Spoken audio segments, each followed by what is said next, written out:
Okay. Print and electronic media మిత్రులందరికీ నా నమస్కారాలు.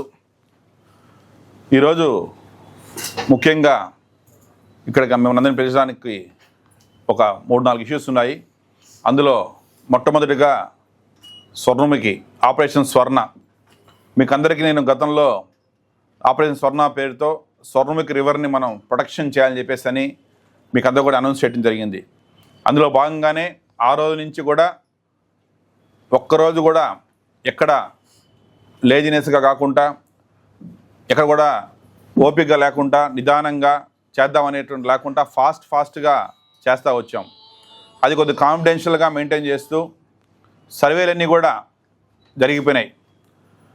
దాంట్లో మొట్టమొదటిగా 3 టైప్స్ ఆఫ్ లేయర్ సర్వేస్ అని చెప్పాను ఈరోజు దాంట్లో మొట్టమొదటి సర్వే జరిగింది. ఫస్ట్ దాంట్లో రూరల్ మొత్తం టార్గెట్ చేసి తిరుపతి రూరల్ మండలంలో, చంద్రగిరి మండలంలో తొండవాడ నుంచి సీమలవరం, చానంబట్ల, అదేవిధంగా చిగురువాడ, వేదాంతపురం, తిరుచానూరు ఇక్కడ వరకు ఒక ఫస్ట్ ఫేజ్లో ఇప్పటి వరకు సర్వే పూర్తయింది. దాంట్లో మనం ఎంతవరకు ల్యాండ్ ఎంక్రోచ్మెంట్స్ అయిండారు, దాంట్లో ఏ టైప్ ఆఫ్ కన్స్ట్రక్షన్స్ ఉన్నాయి, సిమెంట్ బ్లాక్స్తో రూమ్స్ ఉన్నాయా, లేదంటే రేకుల షెడ్లు వేసుకున్నారా, లేదంటే ఫస్ట్ ఫ్లోర్ స్లాబ్ వేసుకున్నారా, లేదంటే పెద్ద పెద్ద బిల్డింగ్స్ ఉన్నాయని ఐడెంటిఫై చేయడం జరుగుతుంది.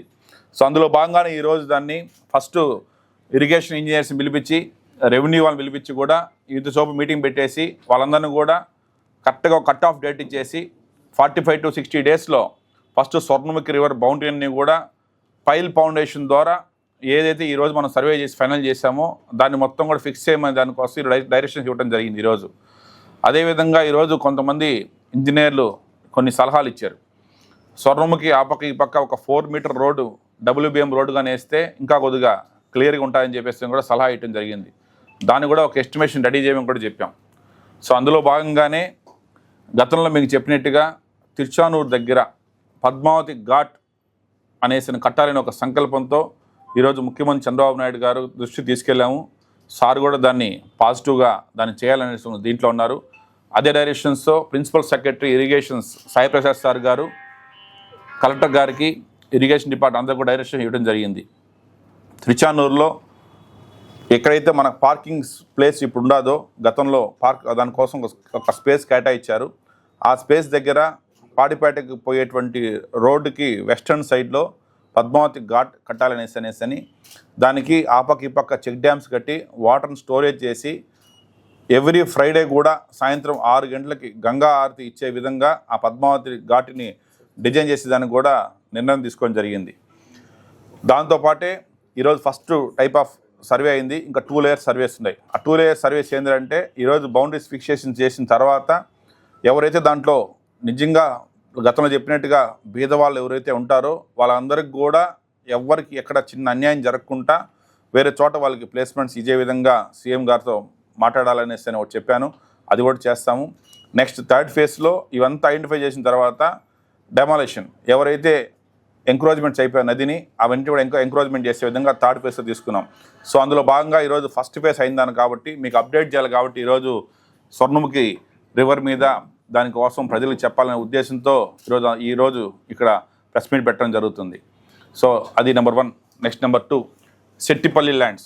మీకు అందరూ తెలుసు గత 40 సంవత్సరాలుగా సెట్టిపల్లి ల్యాండ్లో ఉన్నటువంటి ఎంతమంది లబ్ధిదారులు ఇబ్బంది పడుతున్నారో అందరికి తెలిసిన విషయమే. మా ఎన్డీఏ కూటమి ప్రభుత్వం వచ్చిన తర్వాత ఏదైతే చెప్పామో అవన్నీ కూడా ఫుల్ఫిల్ చేయాలని చెప్పేసి నేను టుడా చేయబడిన తర్వాత మొట్టమొదటిగా సెట్టిపల్లి ల్యాండ్లోకి వెళ్ళి ఆ రోజు మాట ఇచ్చిన ప్రకారంగానే జీవో తీసుకొని రావడం జరిగింది.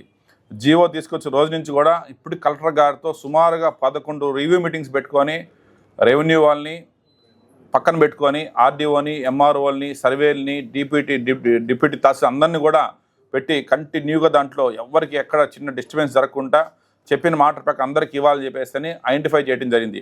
సుమారుగా 1800 మంది 50-50%తో హౌస్ సైట్స్ లబ్ధిదారుని ఐడెంటిఫై చేసి వాళ్ళకందరికి కూడా సైట్లు మనం మినిమం 2 సెంట్లు కన్నా తక్కువ ఉండే వాళ్ళకి కూడా ఎక్కడ గతంలో చూసినట్టయితే కొంతమందికి 1 సెంటు 1/2 సెంటు ఇవ్వాల్సిన పరిస్థితి వచ్చింది.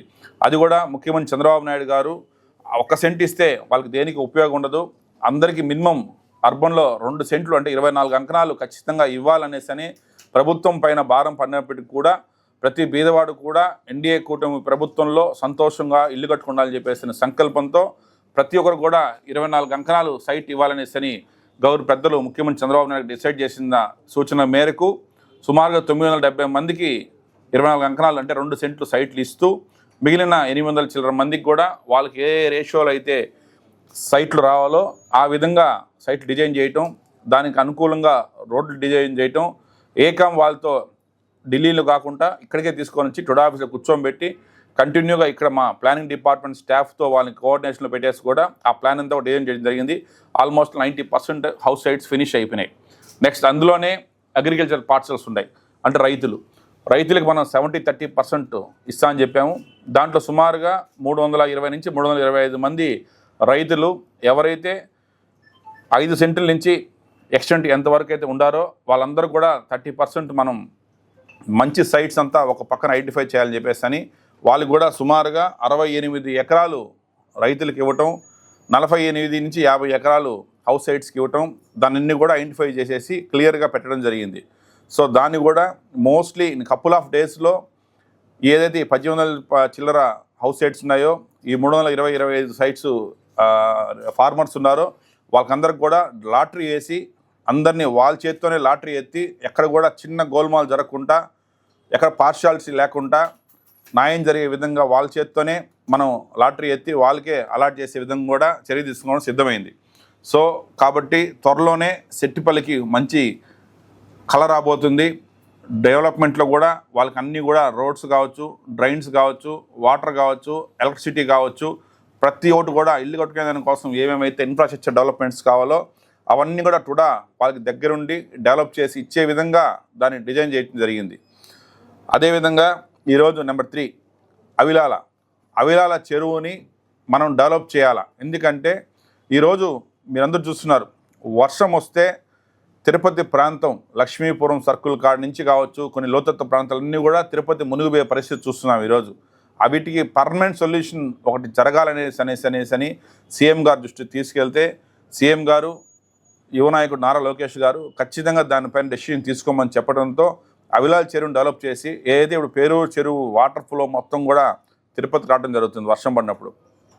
అట్లా కాకుండా పేరూరు చెరువు నుంచి అవిలాల చెరువుకి వాటర్ తీసుకొని వచ్చే విధంగా ఎక్కడైతే ఈ కసీం కాలువలు కొన్ని కాలువలంతా ఎంక్రోచ్మెంట్ అయిపోయినాయి ఆ కాలువలంతా ఐడెంటిఫై చేసేసి 3 నుంచి 4 కాలువలు ఐడెంటిఫై చేయడం జరిగింది.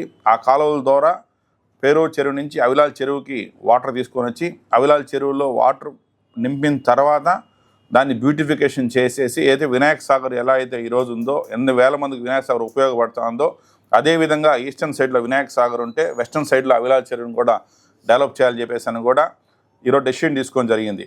ఒకసారి అవిలాల చెరువు కానీ మనం కానీ వాటర్ కానీ తీసుకురాగలిగితే తిరుపతికి మనం ఆల్మోస్ట్ ఆల్ 70-80% వాటర్ ముప్పు నుంచి తప్పించేట్టు అవుతాము. ఎందుకంటే పైనుంచి వచ్చేటువంటి వెస్టర్న్ వాటర్ అంతా కూడా ఈస్టర్న్ సైడ్ వస్తుంది కాబట్టి ఆ వాటర్ అంతా అరెస్ట్ చేసి ఆ కాలువల ద్వారా అవిలాల చెరువుకు కానీ మనం కానీ నింపగలిగితే ఖచ్చితంగా దానివల్ల మనకు వాటర్ స్టోరేజ్ ఉంటుంది, బ్యూటిఫికేషన్ ఉంటుంది. చుట్టుపక్కల టౌన్లో హౌసెస్ ఎక్కువైపోయినాయి కాబట్టి గ్రౌండ్ వాటర్ వాళ్ళకి ఎప్పుడు కూడా ఇబ్బంది లేకుండా గ్రౌండ్ వాటర్ ఉంటుంది. సో అదేవిధంగా ఫ్యామిలీస్ అందరూ కూడా హ్యాపీగా మంచిగా వాకింగ్ చేసుకోవచ్చు, సైక్లింగ్ చేసుకోవచ్చు. ఆ ఒక కాన్సెప్ట్తో ఈరోజు దానికి సుమారుగా 8 కోట్ల రూపాయలు అవిలాల చెరువుకి బడ్జెట్ శాంక్షన్ చేసి దాన్ని కూడా డెవలప్ చేసే విధంగా ఇరిగేషన్ ఇంజనీర్లకి రెవెన్యూ అధికారులకు అందరికి కూడా డైరెక్ట్ చేయడం జరిగింది. అది కూడా వాళ్ళకి కపుల్ ఆఫ్ డేస్లో చెప్పేసి దానివల్ల ఎవరైనా ఒక 1 or 2% ఇబ్బంది పడినప్పటికి కూడా 98% ఆఫ్ పబ్లిక్ పీపుల్ హ్యాపీగా ఉంటారు కాబట్టి ఆ డెసిషన్ కూడా ఈరోజు తీసుకోవడం జరిగింది. అదేవిధంగా ఈరోజు మీరు చూసారు నిన్న తిరుపతిలో 2019 నుంచి 2024 వరకు ఏ డెవలప్మెంట్ కూడా రాలేదు. మనం కళ్ళ ముందు చూసాం. వచ్చేటువంటి డెవలప్మెంట్స్ అన్నీ కూడా పారిపోయినారు. కంపెనీలు అయితే ఏమి, హోటల్ అయితే ఏమి, స్టార్ హోటల్స్ అయితే ఏమి, ఏదైనా కూడా. అట్లాంటిది మా ప్రభుత్వం ఎన్డీఏ కూటమి ప్రభుత్వం వచ్చిన తర్వాత కరెక్ట్గా 16 నుంచి 18 నెలల్లోనే ఈరోజు ఎన్ని స్టార్ హోటల్స్ తిరుపతి తీసుకొని వస్తున్నామో, ఎన్ని కంపెనీస్ తిరుపతికి వస్తాయో, ఎన్ని ఎడ్యుకేషన్ సబ్ తిరుపతికి వస్తాయో మనం చూస్తున్నాం. అందులో భాగంగానే నిన్న మ్యారిట్ హోటల్ని ముఖ్యమంత్రి చంద్రబాబు నాయుడు గారు వర్చువల్గా ఇనాగ్రేషన్ చేయడం జరిగింది. దానికి ముందు లెమన్ ట్రీ వచ్చింది, ఇప్పుడు నవోటల్ ఇంకోటి వస్తూ ఉంది, ఇంకోటి పార్క్ హోటల్ ఒకటి వస్తూ ఉండదు, ఇంకోటి పోస్ట్ కార్డ్ అనే ఒక హోటల్ వస్తున్నది. ఇంకా కూడా 2-3 హోటల్స్ కూడా పెద్ద పెద్ద స్టార్ హోటల్స్ కూడా తీసుకొచ్చడం కోసం కూడా మేము ప్రయత్నం చేస్తున్నాం. ప్లస్ టూరిజంని మనం ఎక్కువగా పెంచినట్టయితే ఎట్లయితే మనకు పిలిగ్రిమ్స్ ఏ విధంగా అయితే తిరుపతికి వెంకటేశ్వర స్వామి దగ్గరికి వస్తున్నారో అదేవిధంగా వాళ్ళు వచ్చినప్పుడు కూడా హ్యాపీగా ఫ్యామిలీతో కూడా కొంత టైం తిరుపతిలో స్పెండ్ చేసే విధంగా కూడా వాళ్ళకి అన్నీ ఉండాలనేసి కూడా మనం తిరుపతి డెవలప్ చేయడం జరుగుతుంది. గతంలో చూసినట్టయితే తిరుపతి మొత్తం కూడా స్టార్ హోటల్స్ జల్లిడి పడితే 700 నుంచి 800 రూములు ఉన్నాయి. 1,00,000 మంది తిరుపతికి వస్తుంటే జనాలు స్టార్ హోటల్స్ రూమ్స్ ఏవైతే ఉన్నాయో 700 నుంచి 800 రూముల పైన మొత్తం తిరుపతిలో అన్ని హోటల్స్ వెళ్తున్నా కూడా వాల్యూమ్ వచ్చేసి 700-800. బట్ ఈరోజు మా ఈ ఎన్డీఏ కూటమి ప్రభుత్వం ఒక కాన్సెప్ట్, ఒక సంకల్పం ఏంటంటే సుమారుగా దగ్గర 3,000 నుంచి 4,000 రూములు ఈ మా గవర్నమెంట్లో ఈ గడిచిన 16 నెలలు కాకుండా మా ప్రభుత్వం అయిపోయే లోపల కూడా ఖచ్చితంగా 3 నుంచి 4,000 5 స్టార్ హోటల్స్ రూమ్స్ వచ్చే విధంగా తిరుపతిని డెవలప్ చేయాలని చెప్పేసి వాళ్ళ కోసం అన్ని విధాలు కూడా సరే ఒక ఫంక్షన్ హాల్స్ కావచ్చు, లేదంటే స్టార్ హోటల్స్ కావచ్చు, క్వాలిటీ ఆఫ్ ఫుడ్ కావచ్చు, అవన్నీ కూడా తిరుపతి వచ్చేటువంటి యాత్రికులకి, తిరుపతి ఉన్నటువంటి ప్రజలకి, తిరుపతి చుట్టుపక్కల ఉన్న అందరికి కూడా మంచిగా ఇవ్వాలని కూడా మంచి సబ్సిడీస్ అన్నీ కూడా ఇచ్చి ఈరోజు ప్రభుత్వం అందరికి సహాయం చేస్తూ ఉంది ఈరోజు. సో కాబట్టి ఎప్పుడు కూడా తెలుగుదేశం ప్రభుత్వము ప్రజల పక్క ఉంటుంది. 5 కోట్ల మంది ఈరోజు తెలుగుదేశం పార్టీని, ఎన్డీఏ కూటమిని నమ్మి ఈరోజు ఆనందంగా హ్యాపీగా రోడ్లలో తిరుగుతున్నారు. వ్యాపారస్తులు అయితే ఏమి, ఉద్యోగస్తులు అయితే ఏమి, ఫ్యామిలీ మెంబర్స్ అయితే ఏమి, మహిళలు అయితే ఏమి, ప్రతి ఒక్కరు కూడా ఈరోజు ఆనందంగా ఉన్నారంటే అది ఒక ఎన్డీఏ కూటమి ప్రభుత్వంలోనే ఈరోజు అది.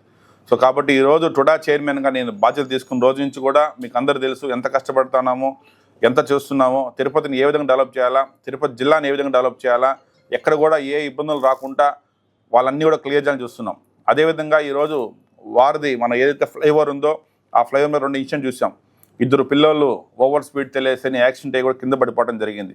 దాన్ని కూడా ఇమ్మీడియట్గా నేను ఇన్స్పెక్ట్ చేసి ఇక్కడ మున్సిపల్ అధికారులను పిలిపించి కూడా ఆ పక్క ఈ పక్క ఎక్కడైతే బెండ్స్ ఉన్నాయో అన్ని బెండ్స్లో కూడా సుమారు 3 to 4 feet హైట్తో అల్యూమినియంతో కూడా ఫెన్సింగ్ వేసేసి ఎవరు కూడా బ్రిడ్జ్ పై నుంచి కింద పడకుండా చర్యలు తీసుకోవాలని కూడా చెప్పడం జరిగింది. అందులో భాగంగానే అది కూడా ఒక 1 week 10 daysలో కూడా అవన్నీ కూడా వర్క్స్ అన్ని కూడా కంప్లీట్ చేసే విధంగా కూడా షార్ట్ టెండర్ నోటీస్ ఇచ్చేసి కూడా ఫినిష్ చేయమని చెప్పి మన మున్సిపల్ కమిషనర్ గారికి ఆదేశాలు ఇవ్వడం జరిగింది. అది కూడా ఫినిష్ అయిపోతుంది.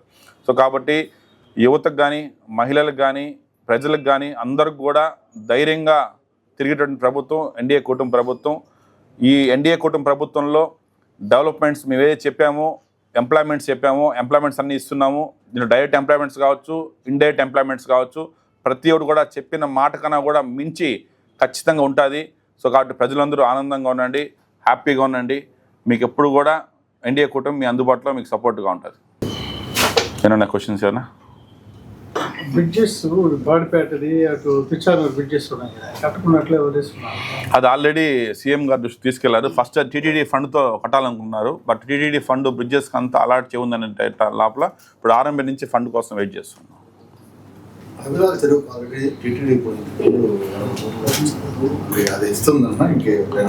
అంటే టీటీడీ కాకుండా ఇప్పుడు టీటీడీ ఆపేసి ఎన్ఆర్జీఎస్ నుంచి కొంత, టుడా నుంచి కొంత ఇచ్చి డెవలప్ చేసే విధంగా దాని ప్రణాళిక మొత్తం డిజైన్ చేశాము. అందులో భాగంగా ఈరోజు ఫస్ట్ నేను చెప్పింది అంటే అధికారులకి, ఈరోజు మనం బండ్ కట్టి డెవలప్ చేసినా కూడా అక్కడ వాటర్ రాకపోతే దానివల్ల ఉపయోగం లేదు. సో కాబట్టి ఫస్ట్ దానికి వాటర్ వచ్చేటువంటి సోర్స్ చూపించండి, అది క్లియర్ చేసిన తర్వాత మనం డెవలప్ చేస్తామని చెప్పడం జరిగింది. ఈరోజు ఇంకా ఏ ప్రాజెక్టు అన్నీ దప్పాల వారికి జరుగుతూ ఉంటాయి. అన్నీ స్టార్ట్ చేసేసినాం. ఇప్పుడు మీరు చెప్పాం. ఇప్పుడు ఆల్రెడీ ఆ రోజు చెప్పినాను. ఈరోజు ఫస్ట్ లేయర్ అయిపోయింది. ఈరోజు ఇప్పుడు క్లారిటీ వచ్చింది. ఇప్పుడు అందరూ అధికారులు కూడా చూపించాము అక్కడ ఏం జరిగింది, ప్రాక్టికల్గా ఏమి ఇబ్బందులు పడతామని చూపించినాము.